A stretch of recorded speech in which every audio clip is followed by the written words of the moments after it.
하이비니즈 김종구 통닭집에서 통닭 한 마리 시켰습니다.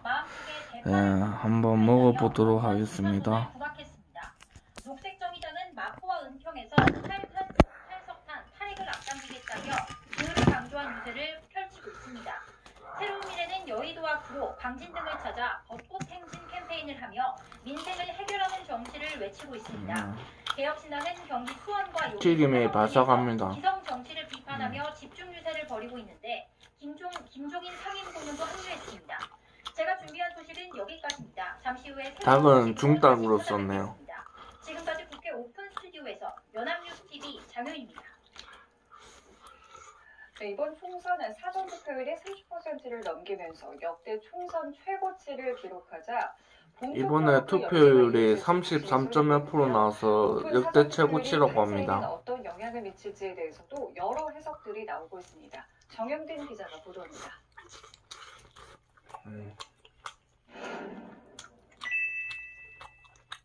지난 2014년 사전투표제가 도입된 이후 사전투표율은 상승세를 이어왔습니다.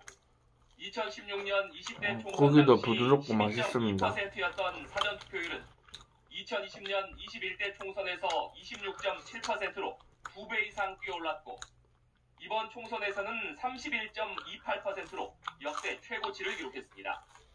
높은 사전투표율은 대체로 본투표율 상승을 견인했지만 반드시 본투표율까지 끌어올렸던 것은 아닙니다. 2022년 20대 대선 당시 사전투표율은 36.9%로 5년 전인 19대 대선 때보다 10% 넘게 높았지만 최종 투표율은 오히려 낮아졌습니다. 이 때문에 이번 총선의 높은 사전투표율이 본투표율까지 끌어올릴지 여부를 놓고서는 의견이 엇갈립니다. 시작에 오지 않을까 사전투표제를 많이 왔거든요. 따라서 그게 본투표가 꼭 높다는 보장이 없어요. 지난번 투표율이 66.몇%였으니까 거의 68%까지는 최대한 오를 거다. 결국은 투표율의 상승을 견인하는 효과가 있을 거라고 봅니다.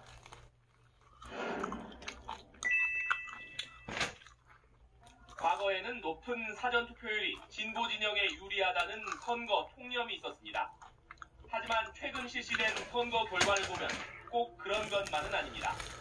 지난 2022년 대선 당시 사전투표율은 36.93%로 사상 최고치를 찍었는데 승리를 거머쥔 것은 국민의힘 후보였던 윤석열 대통령이었습니다.